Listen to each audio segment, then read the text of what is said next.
in the morning. Arizona time, let me tell you a little bit about Arizona time on our event. So we had our live event last Friday. It was a success. A lot of people stayed the entire time. It was 3 hours long. And, these things, putting events together are very difficult. But let me tell you the challenge with a state that doesn't change time with the rest of the United States when it comes to daylight savings times. So we planned everything out, but there are so many places to set the time. There's countdown timers, there's add to event calendars, there's content and emails that is manual. There are places in, like, we use Eventbrite, so the timing has to be set there. Now, here's the thing is that I think it was November 5th is when the daylight savings took place. Well, we built this. We always market 30 days out, right? I mean, I'm sorry, 90 days out. So not only did we have challenges getting the content, the copy, and the speakers and what the speakers were going to talk about, but then when we put the time down, it had to change all over the place. And so one of the things that happened were people were showing up an hour early because it was going on their calendar for an hour early. And let me tell you how that happened. There's some software that you could just Google add to event, and it will add whatever the details are about your appointment or your event. It will put it on the person who wants to go to the event. It'll put on their Microsoft calendar or Google calendar, Apple calendar, whatever. Well, I forgot to change that in the first, I'd say, week or two. So everyone, our biggest fans, went there and set it on their calendar. And so they were a little early. And then I was able to catch it, but I wasn't able to change it on their calendars. So that's one of the challenges. The other challenges with virtual events is people are going to have technological issues. So with Zoom, I remember when Zoom came out. Well, I won't go there because we've been using it for a long time, way before the pandemic, right? Because we're digital marketers. That's what we do. Go to webinar and go to meeting were the big event softwares back in the day. And then Zoom was the up and comer. I'm going to tell you, I'm doing a flow of consciousness, but let me tell you the difference and how Zoom became the acronym, a lot like the word, not an acronym, but the verb, like Google is a verb and Bing is not. No one says, let me Bing it. They'll go to Bing and say, I'm going to Google that, right? They'll also say, rather than saying, do you have a bandage? People will say, do you have a Band-Aid, right? So Band-Aid is actually the name for a bandage, not a curad. Also, Zoom is how we connect to meetings and not online software, video software, right? Like the Jetsons. So the thing is that there's GoToWebinar and there's GoToMeeting, but Zoom let you record for 45 minutes for free. Okay. So everybody, before this all came out, a lot of people in MySpace were using Zoom because you got it for free for 45 minutes and you got to record. So when the pandemic hit, everybody just started going to use Zoom, and GoToWebinar got left in the dust, even though it's owned by Cisco, I think now, which is a big, huge company. So with Zoom, it's a great for meeting with each other and doing one-on-ones and doing a meeting and doing webinars, but we're using real conference software. Now, I have a few people on my team helping me put this together, and I had a little bit of anxiety going, hey, you know what? I don't know if we should use our software next time because there's a learning curve to it. And let me tell you what's so cool about this software. When really people really get to understand what we're about in our software, when you set up your profile in our software, people can come and you can connect after the conference, and you don't have to have a business card. You set up your business profile, you go to someone's business profile, even they won't even know you're going there, and there'll be links to their Facebook, their LinkedIn, their Twitter, and you can just go to their LinkedIn click connect, say I met you at the Automated Marketing Summit Q1, which is coming up. We'll be talking about that in a bit. And then now you're connected with that person excuse me, outside of the conference. So you don't need the business card. You will see after the conference all the people that wanted to connect with you. Then you just start doing business deals, right? You could get a client, you could become a client, you could do strategic alliance, or you could do any type of partnership, or you could even buy or sell a business, or even data. A lot of people are buying data now. So that's the one thing about the conference and the learning curve, is understanding how to connect with each other. The other issue is our conference is for super nerds, all right? And what I mean by that is you need to be super, super nerdy to come to our conference. Well, super nerds, for some reason, Apple won that one. So most super nerds have iPhones. I'm not even really an iPhone person, but I have to have an iPhone because all the technology goes to apps first. So all the apps that are created for iPhone first. If they become popular, then they go to Android, because there's more iPhones out there that people are using the apps on than Android. And of course, then it goes to the Microsoft phone, which no one owns because that thing was a joke, right? So our conference software had a bug in it. And that bug was when you're on a device, not on a desktop, but on a device like an iPad or even an Android, but using Safari to enter the conference, you couldn't go into the most important part of the conference, which was it's where all the tables were. I can't remember what it's called right now because I'm doing a flow of consciousness and I got to know all this stuff. Okay, but my point is, all the super nerds have iPhones and they're not using the app. So what is the challenge, and how are we going to overcome it for the next one? The challenge is, how do we get the masses to understand that they have to install the AirMeet app onto their iPhone, get the link in their email. You got to copy that link from your email and put it in the app in order to connect. What would be really neat is if they clicked on the link in their email and it opened up the app, but that's not how it works. Now, since they're super nerds, they should know how to do that, but we need to educate them in the email, right? And I don't know if there's a way to really differentiate or how to educate that. So that's another challenge of, how do we know who has an iPhone, Apple, who's going to connect with advice? Now, I know that I said in the marketing and in our message, show up on a laptop, but who reads emails? When you click to go to an event, this is what you do. You go, hey, here's an event. I'd love to go there. You click on add to calendar. It goes into your calendar. And then you go, I'm just going to show up.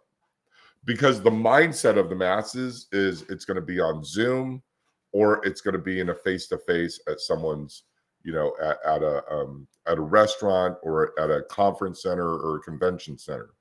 So that's the mindset. So people really don't read, show up on a desktop with a good microphone. It'd be another really great idea. If you're a speaker and you're going to go out and speak at virtual events, have a good microphone. There's various microphones you can use. And I could change this microphone right here. I can go from this microphone to this microphone. And I think it might have just changed. People, they still kind of like this, I guess. But, I want world-class speakers with world-class technology at my events. But it's really hard to get. I have a great coach right now.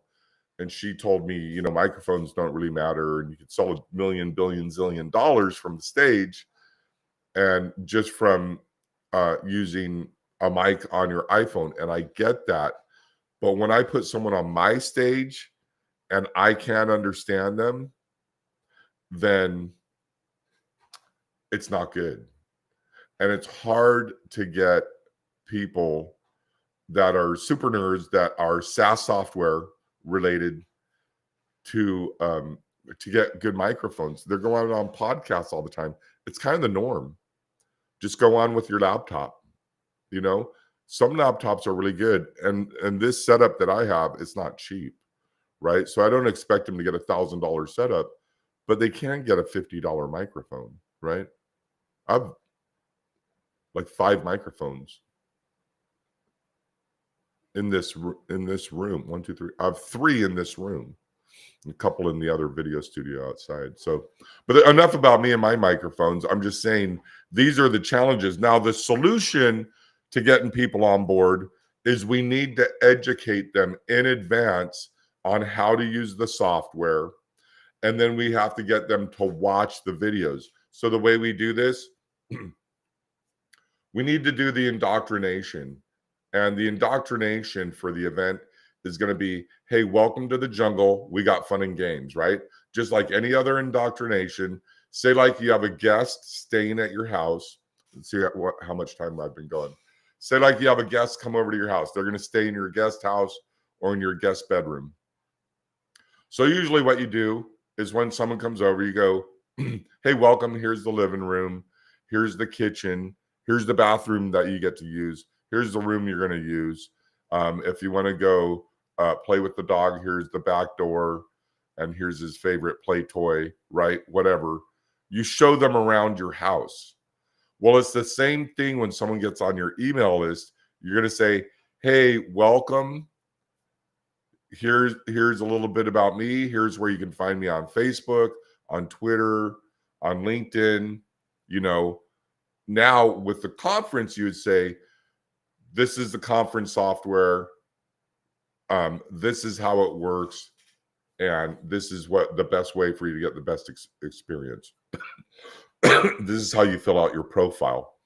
And what we might do for the next one is once someone signs up, they're going to have to fill out a lot of forms, and it will take them right to a training video, and that will fill them out. But the problem with that is they got to watch the video. So here's the solution to them watching the video. I have this software for my good friends over at plusthis.com, and it's Brad Martineau and Bryce Christensen, who are going to be speaking at the next event coming up. Going to want to go to that. And I think you could go to our waiting list. I don't know if it's set up yet. I got to set it up today. But here's the deal. It's automatedmarketingsummit.com. Okay. Now, with those guys, their software and my software that I use called Wistia for video, if people don't watch the entire video, I can send them a text or an email saying, hey, watch the entire video. This is really super important. This is how you're going to have the best experience. So then now we're getting people to watch the entire video. Remember, our goal is to be the #1 marketing summit online in the world, right? And here's some of the benefits to that as I wrap this up. Sorry for the squeaky chair if you can hear that, but you shouldn't be able to hear it because this is a good microphone. The deal is this, with the Automated Marketing Summit being the best in the world, best summit in the world, okay? Online summit. Now there's a summit called Traffic and Conversions. Great. 6,000 plus small businesses every year in San Diego. This year it's in Las Vegas. And I've been to every one, but I'm not going to this one. I might, but probably not. When you go to these huge conventions, now when I go to any live, if I go to anything live, if I go to a meetup, if I go to Chandler or Phoenix and I go to a face-and-face and I go, oh, I have a virtual summit, there will always be someone there. Oh, well, I like to shake a warm hand and I like to look in their eyes and I like to see their body language. I just want to say, well, it's not for you. I have a virtual summit, and if you don't like it, don't go. I want to have a real big attitude. I'm not going to convert someone that says that to me. I'm just going to go, okay, then this isn't for you. We'll change the subject. Can you please pass the butter? It's a little college joke. Okay. But this is who it's for. It's the people that want to be with other super nerds right? It's where all of your friends are. First of all, you're going to know everyone there. The more you go to the summit, the more you know people. Like I go to traffic and conversions, all my friends are there. When people come to the automated marketing summit, all of their friends in there. And you know what? I saw some people that surprised me. I didn't think they would show up. They did. And I know they're going to tell everyone else, man, you got to go to the next one. All your friends are there. So that's number one. Number two, you don't have to be away from your spouse and your children for days on end. You just click on a button, you're there, and then you come back after a few hours. Now we are going to have some summits that are three days long, but those are going to be online too. Those are coming up. Okay, another thing, you don't have to rent a hotel room. So you save all of that money. You don't have to eat the hotel food. You could eat your spouse's wonderful meatloaf. I don't eat meatloaf. But then again, I don't have a spouse, so that doesn't matter. Okay, now the other thing is that you don't have to rent a car. Okay, you don't have to wait in line at the airport. You don't have to drive to the airport. There's so many benefits to going to a virtual summit, and you get almost the same experience at our summits because you can go from table to table to table. Okay, you get to see the speakers. We're going to have sponsors and booths. It's going to be pretty much the same experience that you get at a live summit, except you're not going to get that warm handshake or that hug, but you're going to save tons of money.